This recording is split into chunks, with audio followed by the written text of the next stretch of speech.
Igbo wemekene muno.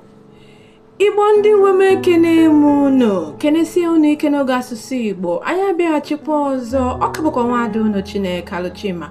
Onye ozi Velvet Educational Development Services. Onye Igbo. Onye na-ewetara unu mkparịta ụka n'oge asụsụ Igbo. Taa anyị ji okwu wee bịa. Ime otu anyị si eme. Anyị na-agụpụta edemede. Na-atụne ya, na-akọwa ya otu anyị si wee ghọta ya n'oge asụsụ Igbo. Mgbaleke n'okwu dabara taa.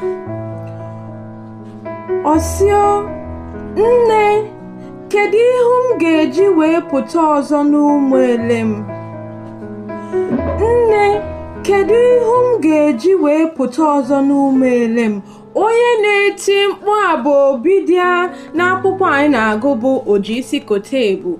O nwere agba Obidia akpara, agba na-adịghị mma, ihere wee na-eme ya. Ọ ya ka ọ na-eti mkpu asị, kedu ihu ya eji wee pụta ọzọ n'ama? Wee sị ka anyị jiri okwu atụle uche n'oge asụsụ Igbo.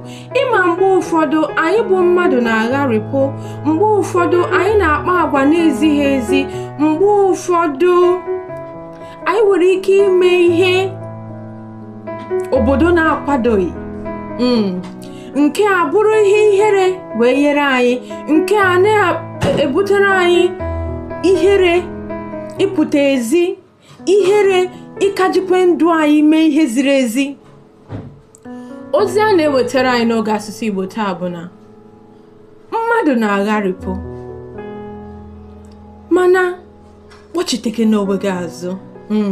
Iji kwene maka ihere wee ghara ibi ndụ gị ọzọ, iji kwene maka ihere wee ghara ime ihe ị kwesịrị ime, iji kwene maka ihere na-ebidogharị aka. Onye Igbo na-eso m. Okwu a na-agwa anyị n'oge asụsụ Igbo taa bụ okwu metụtara mmadụ niile dị ndụ, maka na onwero mmadụ niile dị ndụ na-ewebe oge ha mere ihe ha na-ekwesịghị ime, ihe na-ebutere ha ihere. Mana ndụmọdụ a na-adụ anyị taa bụ eziokwu n'ime ịgharịpụrụ, mana ikwekwene ka ihere wee jide gị na mkpọrọ, ikwekwene ka ihere tụọ gị ịga, ikwekwene ka ihere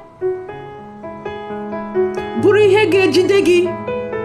Onye Igbo, chịrị ndụ gị mee ihe ziri ezi. M ga-afụ unu n'izu ụka ọzọ. Ka emesịa.